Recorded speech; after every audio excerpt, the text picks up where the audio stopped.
Hey folks, it's Lindsey Huddleston with Sports Psychology Solutions back in the building. Waverly High School with the Waverly Warriors getting ready for the SPS games of the week. We're going to be back here on both Tuesday, the 18th of February for Waverly versus DeWitt, and then back again on Friday the 24th for a really big game recognizing the 2000 Waverly High School state champions. They're going to come home and play Everett High School. So we got a really big week, and I'm glad to be over here with Coach Watts and Mr. Isaiah Pizzo. How you doing, man? Good. And Coach Watts, always great to see you. Always good to see you, Lance. Thank you for welcoming me in. I don't normally wear the home team stuff, but I had it in the closet. I said I'm going to pull it out and wear it tonight. I feel proud of this. Coach, talk about where we are in the season with you transitioning back here for your first season and going through the process of rebuilding this Waverly program. Well, it's been work in progress, and, the guys have been responding well. It's tough. What's been we've hit some roadblocks along the way. Them learning me learning them, the style that I like to coach, and most of our guys have been playing football, and so probably beginning of January they started losing those football legs and getting the basketball legs, and we're at a point where we've been putting 2-3 good quarters a game together, and like our last game against Eastern, I think we played 4 good quarters, and so I think that the guys are at that point to where I think we're going to be on a uphill climb right now. Is it easier said than done, Coach, to be able to put 4 good quarters of basketball together? Yeah, absolutely. You want to talk about what that's like? Yeah, that's tough, and again, a lot of that comes with chemistry. Again, these guys are learning new offense, learning different defensive schemes. Again, learning the coaches and things like that, and so with that being said, it takes some time, whereas again, it's my first year back, and most of the other teams in the conference have been together for a while. And so that makes a difference. And IP here, I've given him the keys to the car, and so I'm not sure if he's driving a hoopty or if he's driving that Bentley out there.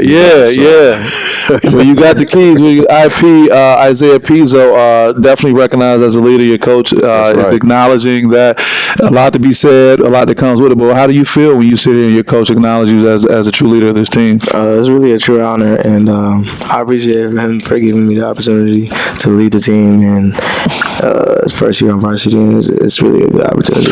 Right. What is it like leading the team of your peers in 2020?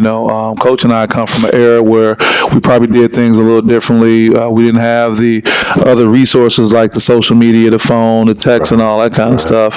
But what is it like for you to be able to go in there and look at your teammates and say things that are part of what the coach wants you to say and expect them to respond and do things? It's really like a trust thing. You gotta build chemistry with them and have let them respect you and gain respect from them. That's where it really starts, and I believe that we got respect between each other, and that respect translates into respecting me to trust me of what I'm saying and stuff like that. Respect and trust of being a good role model when it comes to that. Coach, I kind of touched on a little bit when I kind of made reference to the era, Isaiah being much younger than us, and we coming from a different era, but there were some other things that we probably didn't have to deal with then as well that they deal with, or maybe we did, we didn't know about it, but we talk about the mental toughness, but then also on the other part of the spectrum is the mental health. Coach, we haven't had any type of experience with the epidemic we're hearing now when you talk about the overwhelming depression that the young people have, the anxiety, and of course the extreme of young people wanting to hurt themselves and commit suicide. When you hear about that as a coach who's coached different eras of players, what is it like hearing about that and having that conversation in 2020?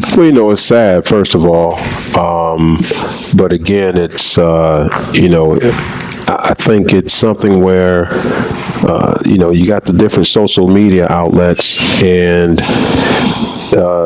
kids do more texting and communicating through social media than they do face to face. Absolutely. Whereas that's how we kind of grew up. And the only time I spoke to you when we weren't face to face, I had to pick up the rotary phone.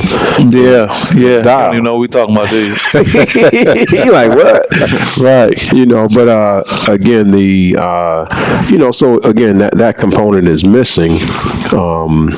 Where we're doing things, we're meeting up at the park and that connection. So now what you're finding now are guys, all I have is my phone. My phone is my friend.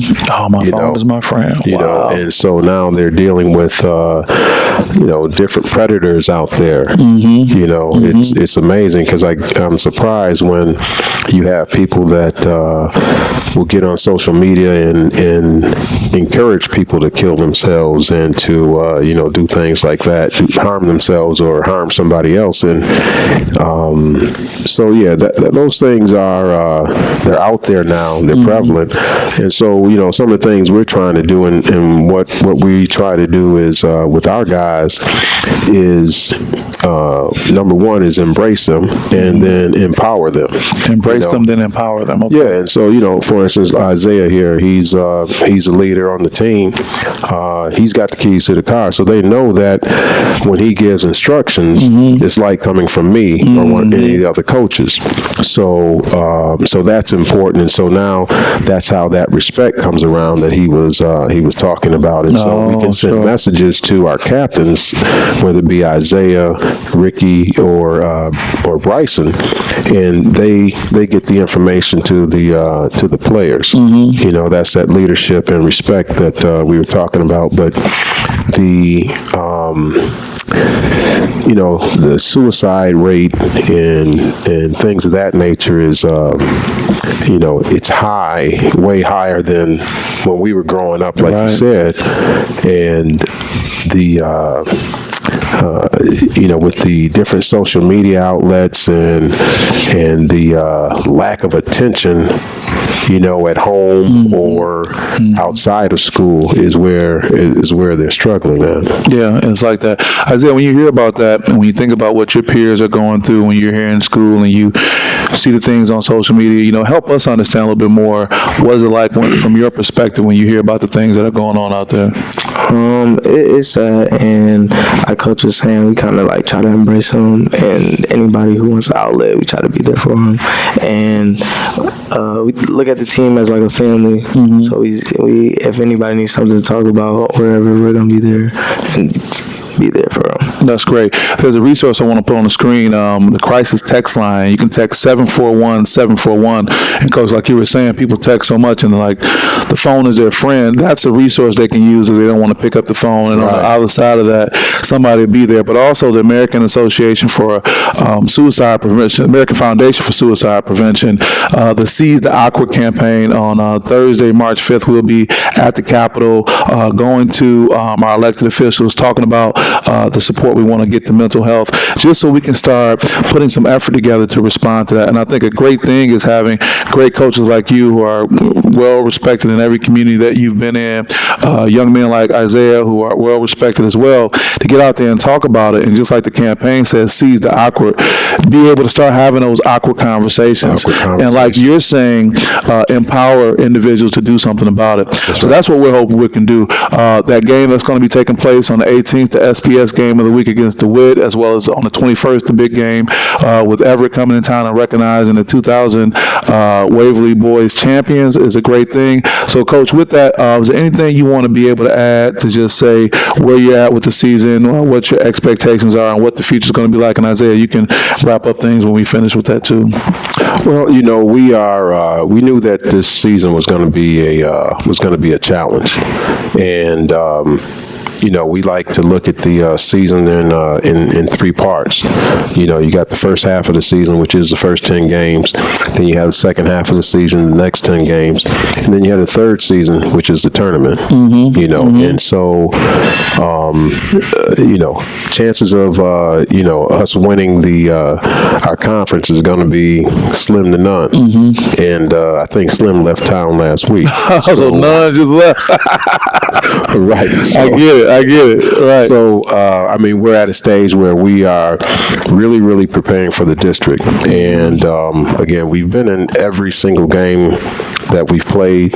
And so I just think that we're going to be a team to reckon with come districts. These guys are really starting to find themselves. I mean, these guys are doing more functions outside of school, you know, getting that bond and that family that Isaiah was speaking on. It's really important. Yeah. Well, that's good to know. Isaiah, you want to wrap up things for your coach? I feel like Coach said, we knew it's a long road and that we got a lot of work to do. And this is like the first year that everybody's playing with each other. We got freshmen and sophomores and seniors, and everybody's just like, this is the first time we're all playing together as a team. So we're just building a bond together, and the more chemistry I believe that we're gaining is the easier we realize that it's going to come. That's great. That's great. We're sitting here with Isaiah Pizzo, a great leader on the team, and a great coach, Rod Watts, leading these Waverly Warriors. I want to thank you guys for supporting us. Thank you for supporting SPS and bringing us in, and we look forward to supporting you guys through the game and week and the rest of the season, Coach. Appreciate you. Thanks, always. Really appreciate you having me. No doubt. And this is SPS signing off. That's right, folks. Lindsey Huddleston with SPS back in the building on southwest side of Detroit. How do you hit a free throw? How do you finish strong? That's important. The other part of the spectrum.